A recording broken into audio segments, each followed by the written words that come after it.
Hai semua, kembali lagi bersama saya Fonseca di Fonseca Channel. Oke, di episode ini saya mau membahas tentang komentar seseorang seperti ini. Ya, komentar itu mengatakan bahwa warga ekstrem hanya menjadi budak negara Republik Indonesia. Well, apakah itu benar? Mari kita temukan di video ini.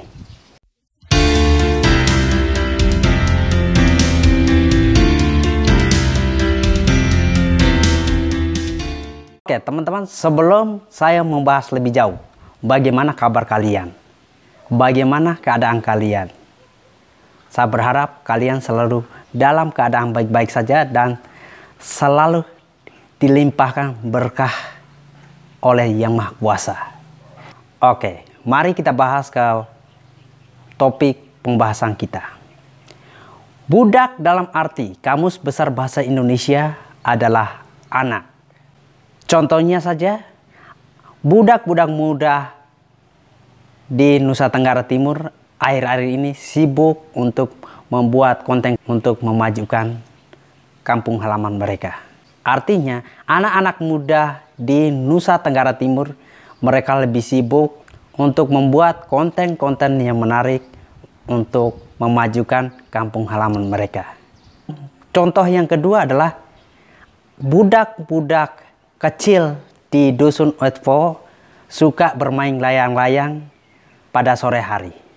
Artinya, anak-anak kecil di Dusun Oetvo suka bermain layang-layang di sore hari. Itu menurut Kamus Besar Bahasa Indonesia. Nah, arti budak yang kedua adalah dalam konotasi negatif atau dalam arti yang negatif, yaitu menurut pribadi saya, yaitu budak dalam arti negatif adalah orang yang tidak merdeka, orang yang tidak punya hak, orang yang tidak mendapatkan kebebasan, dan orang yang tidak diakui. Untuk menjawab semuanya itu, mari teman-teman menonton video ini sampai selesai. Kita berbicara tentang budak, artinya orang-orang yang tidak merdeka, orang-orang yang tidak punya hak. Apakah benar warga ekstrem mereka tidak merdeka atau mereka tidak punya hak? Well, ini jawabannya buat kalian semua. Warga ekstrem diakui sebagai warga negara Indonesia dan mendapatkan KTP. Dari situ saja tuduhan tentang warga ekstrem itu bahwa menjadi budak negara Republik Indonesia itu tidak benar.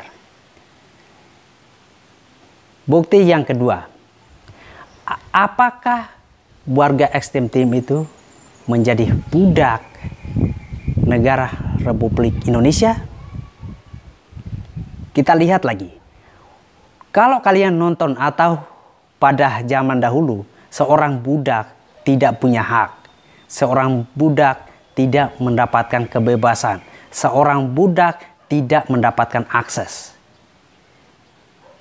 Apakah warga ekstrem itu tidak mendapatkan akses ketika berada di wilayah Republik Indonesia? Seluruh warga ekstrem yang berdomisili di negara Republik Indonesia mendapatkan kebebasan yang sama dengan masyarakat Indonesia yang lainnya. Yang pertama, mereka mendapatkan kebebasan untuk tinggal dimanapun mereka berada selama mereka punya atau beridentitas negara Republik Indonesia. Seluruh warga ekstrem mendapatkan kebebasan untuk anak-anak mereka bersekolah di mana saja. Buktinya, saya bisa menyelesaikan sekolah dengan baik tanpa ada intimidasi atau gangguan dari pihak manapun. Seluruh warga ekstrem mendapatkan kebebasan untuk memiliki pekerjaan yang lebih layak. Dan buktinya sebelumnya saya bekerja untuk sebuah perusahaan besar yang berstandar internasional. Well, teman-teman, apakah tuduhan itu benar? Buat warga Extreme Team, saya menjawabnya bahwa itu tidak benar sama sekali. Kita berbicara tentang kesusahan yang dialami. Oke, saya bertanya ke teman-teman yang menulis komentar nih. Beritahu saya negara mana yang tidak punya penduduk miskin di dunia. Tulis di komentar di bawah. Mungkin teman-teman berpikir bahwa negara Amerika adalah negara yang paling makmur di dunia. Tapi apakah negara Amerika tersebut tidak memiliki warga atau penduduk yang miskin? Tentunya ada, dan lumayan banyak. Hanya karena teman-teman yang menulis seperti ini karena tidak melihat dari tempat lain. Nah, apakah di Indonesia punya warga atau orang-orang miskin? Banyak. Apakah di Eropa tidak ada orang miskin? Banyak. Nah, kalau kita berbicara warga Extreme Team, apakah banyak yang miskin? Ya, tentu saja. Tapi apakah mereka susah sekali? Tidak. Tidak. Tidak sama sekali. Mereka tidak susah. Mereka punya banyak anak-anak yang menjadi guru, polisi, tentara. Mereka juga punya anak bekerja di kantoran. Dan mereka juga punya anak bekerja di luar kota. Apakah itu mereka menjadi budak Republik Indonesia? Tidak.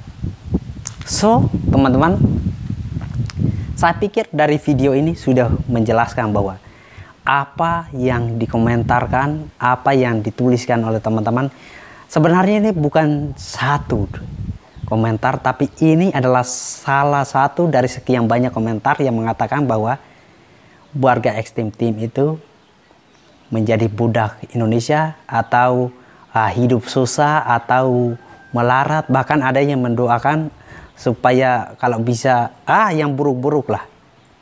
Tapi saya mau menjawab itu buat teman-teman bahwa di Indonesia kami mendapatkan akses penuh untuk hidup bebas dimanapun kami tinggal. Nah, apa yang menyebabkan ada orang-orang yang berkomentar seperti ini? Ada dua kemungkinan. Yang pertama adalah wawasannya kurang luas tentang dunia luar. Yang kedua adalah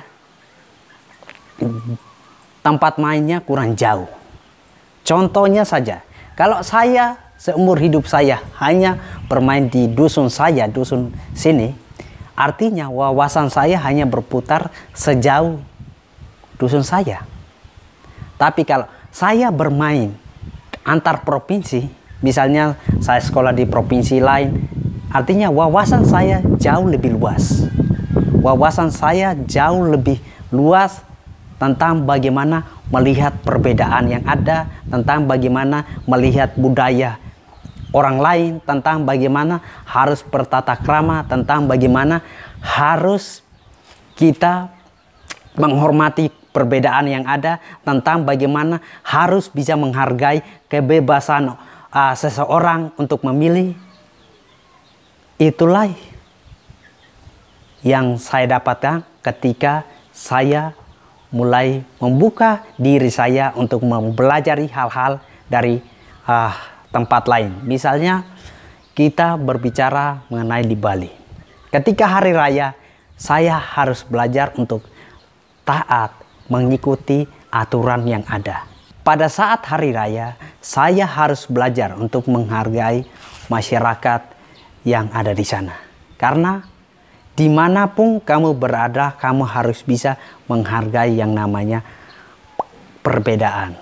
Karena dari situ kamu akan diterima.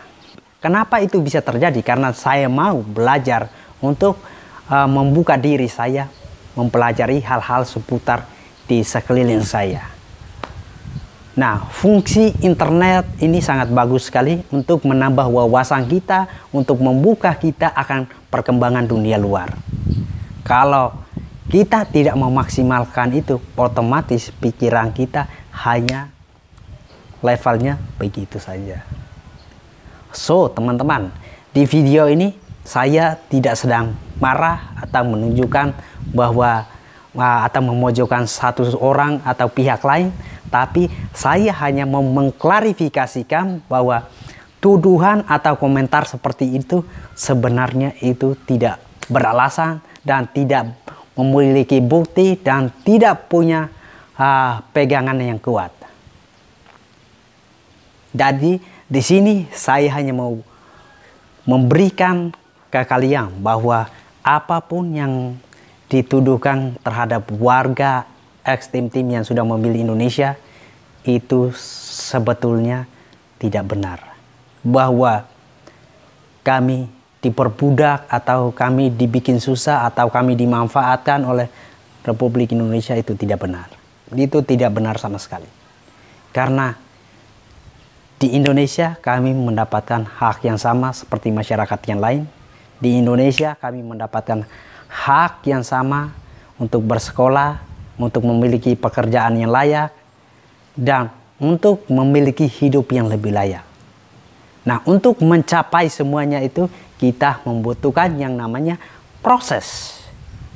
Proses itulah yang membentuk kita menjadi manusia yang lebih baik.